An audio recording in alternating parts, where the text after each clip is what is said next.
Badem boşalıp boş kalıp ellerimde sensiz. Söyle neydir senindi tek başına mensiz. Söyle neydir senindi tek başına mensiz.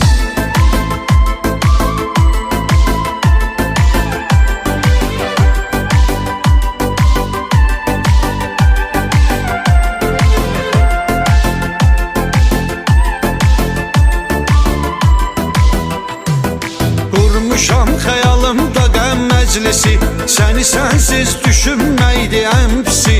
Özümdə olmuram səni düşünəndə, gözümü yaşardır sigaret tüstüsü. Gözümü yumub xəyala dalıram mən, təsəlli sigaretdən alıram mən. İşığı dayandırmağa çox qorxuram, xəyalım yox olur tək qalıram mən. Badəm boşalıp boş kalıp ellerimde sensiz. Söyle neydir senindi tek başına mensiz. Söyle neydir senindi tek başına mensiz. Adem boşalıp boş kalıp ellerimde sensiz. Söyle neydir senindi tek başına mensiz. Söyle neydir senindi tek başına mensiz.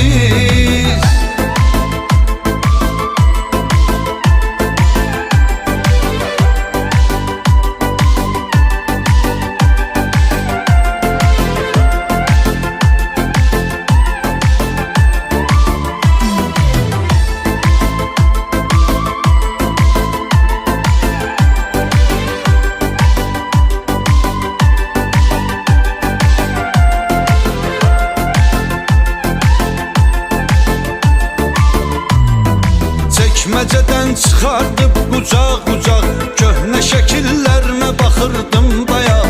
Bugün də gözlədim gözüm yoldadır. Dünən demişdin gələcəksən qonaq, saçım saqqalım dəyişib rəngini. Telefon əlimdə gözlədim zəngini. Bu sən deyə basmışam bağrıma, seçib rəsimlərinin ən qəşəngini. Badəm boşalıp boş kalıp ellerimde sensiz.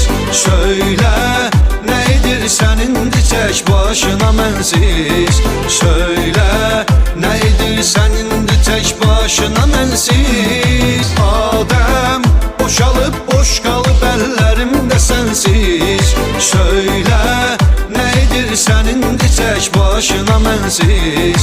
Söyle neydir senindi tek başına mensiz. Adem boşalıp boş kalıp ellerimde sensiz. Söyle neydir senindi tek başına mensiz. Söyle neydir senindi tek başına mensiz.